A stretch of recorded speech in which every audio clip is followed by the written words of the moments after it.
Hello everyone, welcome to the lecture 5 of some basic concepts of chemistry for class 11th. It is for CBSE also but specifically for ISC class 11th. तो जो आज का हमारा first topic है वो है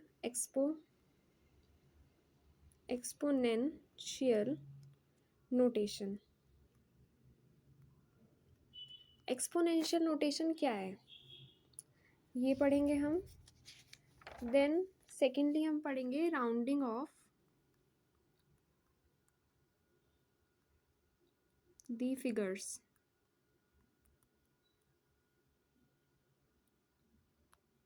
ठीक है, सो ये दो हो गए हैं। उसके बाद में हमारे पास कैलकुलेशंस हैं इन्वॉल्विंग द सिग्निफिकेंट फिगर्स की कैलकुलेशंस कैसे होंगी, किस तरह से मल्टीप्लिकेशन डिवीजन होता है। That's so easy and basic. तो हम लोग ना क्वेश्चंस करेंगे, उसके बेसिस पे समझेंगे कि ये कैलकुलेशंस होती कैसे हैं। तो next is your calculations involving significant figures. ठीक है, सबसे पहले हम देख लेते हैं एक्सपोनेंशियल नोटेशन।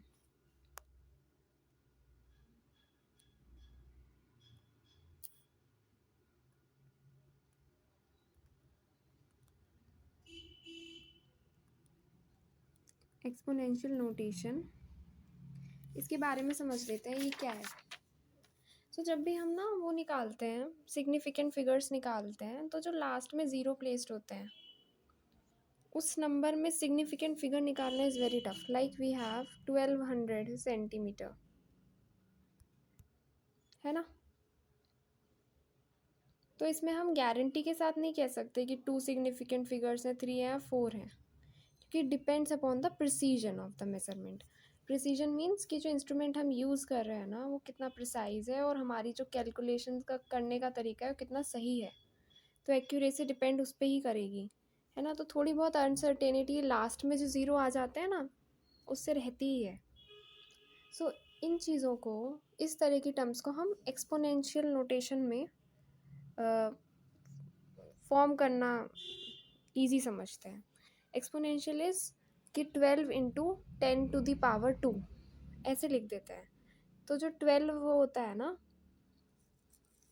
वो तो होता है हमारा सिग्निफिकेंट फिगर्स की फॉर्म में ले लेते हैं, और जो लास्ट में होता है ज़ीरो ज़ीरो होते हैं उनको हम अलग रख देते हैं, राइट। सो किस तरह से आप देख सकते हो इसका एक एग्जांपल मैं बताऊंगी अभी आपको, ठीक है। सेकंड आता है हमारा rounding off the figures. Rounding off में दो तीन रूल हैं। पहला रूल है कि अगर जो डिजिट का लास्ट नंबर है वो डिजिट एज इट इज़ रहेगा if the number is less than और इक्वल टू 5। लाइक हमें किसी ने डिजिट दिया 3 4 5 इस तरह से। सो हमको कहा है कि अप टू 3 सिग्निफिकेंट फिगर्स हमें इसे राउंड ऑफ करना है। 3 सिग्निफिकेंट फिगर्स पे हमें इसको राउंड ऑफ करना है। तो हम कैसे करेंगे? सो सिंपल, 1.3 है ना, 3 के बाद में कौन सा डिजिट आ रहा है? इट्स 4। 4 का मतलब है वो छोटा है 5 से, तो 2.3 रहेगा, है ना, एज इट इज़ रहेगा। अब यहीं पे 3 4 5 की जगह 3 7 5 होता है, यानी कि बड़ा होता है 5 से। 5 से बड़ा है ना, 3 के आगे जो 7 है, तो up to 3 significant figures it is 12.3 में एक और ऐड कर देंगे नंबर, दैट इज़ 4। ठीक है, इस तरह से ही राउंड ऑफ हो जाएगा। तो राउंडिंग ऑफ ये होती है, इस तरह से होती है, ठीक है। अब उसके बाद में कैलकुलेशंस हैं वो मैं अभी आपको समझाऊंगी। पहले हम थोड़े से ना रूल्स लिख लेते हैं। Rules for rounding of the figures, यही मेन चीज़ है, इसमें और कुछ है ही नहीं, ठीक है। फिगर्स को कैसे हम राउंड ऑफ करते हैं। पहला रूल कहता है कि if the digit following the last digit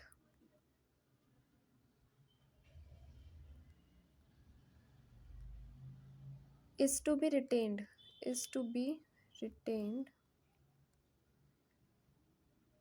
is less than or equal to 5. So the last digit to be retained is left unchanged.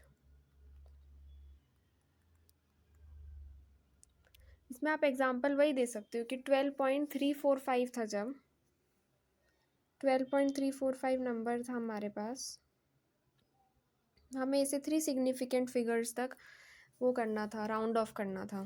तो 3 यानी कि 1 2 और उसके बाद में एक और नंबर 3 आ गया है।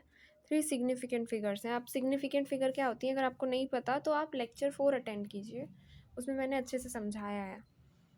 सो 12.3 तक करना था। 3 के बाद में कौन सा नंबर आ रहा था? 4 आ रहा था। बस उससे अगला नंबर देखेंगे, है ना। तो 3 के बाद में 4 आ रहा था, तो एज इट इज़ रहेगा वो 12.3 ही रहेगा। अगर इसके बाद में 4 के बाद में 8 है, 9 है, कुछ भी है, उससे कुछ मैटर नहीं करता। हमें जहाँ तक राउंड ऑफ करना है उससे अगला डिजिट देखते हैं बस। वो 5 से कम है या 5 है तो डिजिट रिमेन्स द सेम, और अगर ज़्यादा है तो हमारा डिफरेंट हो जाता है। ठीक है, ओके। सेकंड वाला वो है कि if the digit following the last digit to be retained